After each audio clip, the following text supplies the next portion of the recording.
12ാം വാർഡിൽ മുടങ്ങിക്കിടക്കുന്ന പല പരിപാടികളും മുന്നോട്ട് UDF ഭരണം വരികയാണെങ്കിൽ പഞ്ചായത്തിൽ നിന്ന് കിട്ടുന്ന ഫണ്ടിനനുസരിച്ച് ചെയ്യണമെന്നാണ് ആഗ്രഹിക്കുന്നത്. കാരണം ആ ജംഗ്ഷനിലാണെങ്കിൽ ഭയങ്കര ബ്ലോക്കാണ്.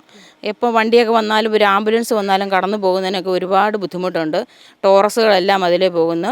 നമ്മൾ ഒരു അരമണിക്കൂറൊക്കെ ചിലപ്പോൾ ബ്ലോക്കായിട്ട് കിടക്കും. അപ്പോൾ ഒരു UDFൻ്റെ ഭരണം വന്നാലേ നമുക്കത് മുന്നോട്ട് കൊണ്ടുപോകാൻ പറ്റത്തുള്ളൂ. അത് 5 വർഷം മുന്നേ എങ്ങനെയാണോ അതുപോലെ തന്നെ ഇപ്പോഴും കിടക്കുന്നത്. അത് റോഡിൻ്റെ കാര്യത്തിൽ ഒന്നും ചെയ്തിട്ടില്ല. നാടറിയണം സ്ഥാനാർത്ഥികളെ. Meet candidates with UTalk.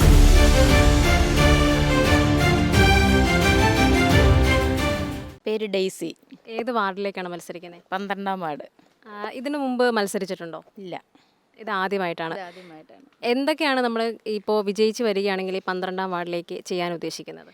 12ാം വാർഡിൽ മുടങ്ങിക്കിടക്കുന്ന പല പരിപാടികളും മുന്നോട്ട് UDF ഭരണം വരികയാണെങ്കിൽ പഞ്ചായത്തിൽ നിന്ന് കിട്ടുന്ന ഫണ്ടിനനുസരിച്ച് ചെയ്യണമെന്നാണ് ആഗ്രഹിക്കുന്നത്. ഇതിനു മുമ്പ് ആരായിരുന്നു ഈ വാർഡ് ഭരിച്ചുകൊണ്ടിരുന്നത്? ജോയി കോട്ടായി. അത് ഏത് ഇടതുപക്ഷമായിരുന്നു? ഇടതുപക്ഷം LDF ആയിരുന്നു. എന്തായിരുന്നു അവർ ഇത്രയും 5 വർഷം ഭരിച്ചിട്ട് അവിടെ ചെയ്ത കാര്യം? ചില കാര്യങ്ങളൊക്കെ ചെയ്തിട്ടുണ്ട്. പലയിടത്തും നമ്മുടെ റോഡുകളൊക്കെ ചെറിയ റോഡുകളുടെ ഒന്നും പണി നടന്നിട്ടില്ല.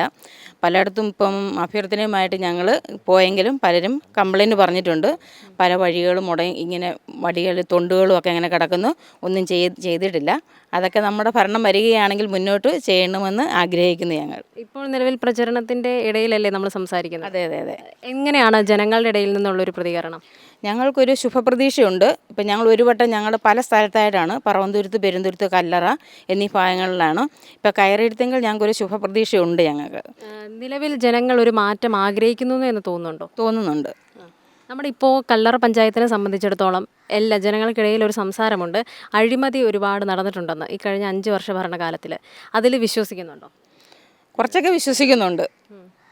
കാരണം അതെല്ലാം മാറ്റി ഒരു UDF ഭരണം വരികയാണെങ്കിൽ നമ്മളെ കഴിയാവുന്നത്, അതായത് വരുന്ന ഫണ്ടിനനുസരിച്ച് അത് ചെയ്യണമെന്ന് നമ്മൾ ആഗ്രഹിക്കുന്നുണ്ട്. ഇതിന് മുമ്പ്, അതായത് ഈ കഴിഞ്ഞ 5 വർഷത്തിന് മുമ്പ് UDF ഭരിച്ചിട്ടുണ്ട്. അപ്പോൾ ആ ഒരു സമയത്തിന് ശേഷം വീണ്ടും LDF വന്നു. അപ്പോൾ ഇനിയിപ്പം UDF ഇത് തിരിച്ചു പിടിക്കുമെന്നൊരു ആത്മവിശ്വാസമുണ്ടോ? ഉണ്ട്, ആത്മവിശ്വാസമുണ്ട്. തിരിച്ച് പിടിക്കണം. കാരണം നമ്മളിപ്പോൾ കയറുന്ന സമയത്ത് ഇപ്പം LDFനെ കഴിഞ്ഞെങ്കിലും LDFൻ്റെ ജനങ്ങൾ പ്രതീക്ഷിച്ച അത്രയും വന്നിട്ടില്ല. UDF ഭരണത്തിലൂടെ അത് നമുക്ക് വീണ്ടെടുക്കണം. അത് പക്ഷേ LDFകാർ ഇപ്പോഴും പറയുന്നുണ്ട് അവർ തന്നെ അത് വീണ്ടും കൈക്കലാക്കുമെന്നുള്ളത്. എന്നാൽ അവർക്കിടയിൽ ഇപ്പോൾ ഒരുപാട് പ്രശ്നങ്ങൾ, ഇപ്പോൾ നമുക്കറിയാം, വാർത്തകളിലൊക്കെ ഒത്തിരി കേട്ടിരുന്നു. ആ ഭരണത്തിൽ കേരളത്തിലെ തന്നെ ഭരണത്തിലാണെങ്കിലും ഒത്തിരി പ്രശ്നങ്ങളൊക്കെ ഉണ്ട്. അപ്പോൾ അതൊക്കെ നമുക്കൊരു അനുകൂലമായിട്ടും അവർക്ക് പ്രതികൂലമായിട്ടും ആകുമെന്ന് വിശ്വസിക്കുന്നുണ്ടോ?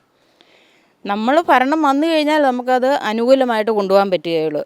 ഇപ്പം ജനങ്ങളെല്ലാവരും വോട്ട് ചെയ്ത് UDF നമ്മുടെ ഭരണം വന്നു കഴിഞ്ഞാൽ മാത്രമല്ലേ നമുക്ക് ചെയ്യാൻ പറ്റത്തുള്ളൂ.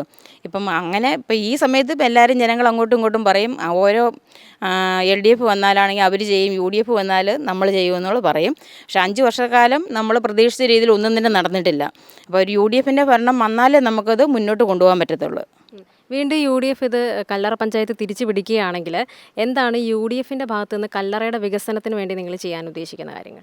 വികസനത്തിന് മുടങ്ങിക്കിടക്കുന്ന പല കാര്യങ്ങളും, ഇപ്പം എന്തെല്ലാം കാര്യങ്ങളാണോ അതെല്ലാം ചെയ്യണമെന്ന് നമ്മൾ ആഗ്രഹിക്കുന്നുണ്ട് ഭരണം വന്നു കഴിഞ്ഞാൽ. നിലവിലിപ്പോൾ എല്ലാ സ്ഥാനാർത്ഥിമാരും പറയുന്നത് കല്ലറ ജംഗ്ഷൻ്റെ ഒരു കാര്യം പറയുന്നുണ്ട്. അപ്പോൾ അതിന് വേണ്ടിയിട്ട് ഈ 5 വർഷം എന്തായിരുന്നു, അവർ ശരിക്കും തടസ്സം തന്നെ ഉണ്ടായിരുന്നു എന്ന് വിശ്വസിക്കുന്നുണ്ട് എന്തെങ്കിലുമൊക്കെ? തടസ്സമുണ്ട്. കാരണം ആ ജംഗ്ഷനിലാണെങ്കിൽ ഭയങ്കര ബ്ലോക്കാണ്. എപ്പോൾ വണ്ടിയൊക്കെ വന്നാലും ഒരു ആംബുലൻസ് വന്നാലും കടന്നു പോകുന്നതിനൊക്കെ ഒരുപാട് ബുദ്ധിമുട്ടുണ്ട്. ടോറസുകളെല്ലാം അതിലേ പോകുന്നു. നമ്മൾ ഒരു അരമണിക്കൂറൊക്കെ ചിലപ്പോൾ ബ്ലോക്കായിട്ട് കിടക്കും. അതെല്ലാം തരണം ചെയ്യണമെന്ന് ഞങ്ങൾ ആഗ്രഹിക്കുന്നുണ്ട്. അപ്പോൾ നമ്മുടെ ഒരു ഭരണം വന്നു കഴിഞ്ഞാൽ അത് വേണ്ട രീതിയിൽ എങ്ങനെയാണെന്ന് വെച്ചാൽ മറ്റുള്ളവരുമായിട്ട് സംസാരിച്ച് അതിനൊരു തീരുമാനം എടുക്കണമെന്ന് ആഗ്രഹിക്കുന്നു ഞങ്ങൾ. അതോടൊപ്പം നമ്മുടെ ഇപ്പോൾ ഈ പറവന്തുരുത്ത് ഏരിയയിൽ എന്ന് പറഞ്ഞാൽ ശരിക്കും ബസ് സർവീസുകളൊന്നും ഇല്ല. അപ്പോൾ അതിനൊരു പരിഹാരം കാണാൻ സാധിക്കുമോ ഈ ഒരു ഭരണം വന്നു കഴിഞ്ഞാൽ? അതിനായിട്ട് നിങ്ങൾ എന്തെങ്കിലും കാര്യങ്ങൾ ഇറങ്ങും? തീർച്ചയായിട്ടും ഞങ്ങൾ ശ്രമിക്കും, അത്രേ നമുക്ക് പറയാൻ പറ്റുള്ളൂ. ഇത് വന്നു കഴിഞ്ഞാൽ നമുക്ക് ശ്രമിക്കണം. ഇതുവരെ ഒന്നും ആയിട്ടില്ല. ഇപ്പം പറവന്തുരുത്തിലോട്ടുള്ള ആ റോഡും ഒക്കെ വളരെ മോശമായിട്ടാണ് കിടക്കുന്നത്. ഇപ്പോഴും അത് 5 വർഷം മുന്നേ എങ്ങനെയാണോ അതുപോലെ തന്നെ ഇപ്പോഴും കിടക്കുന്നത്.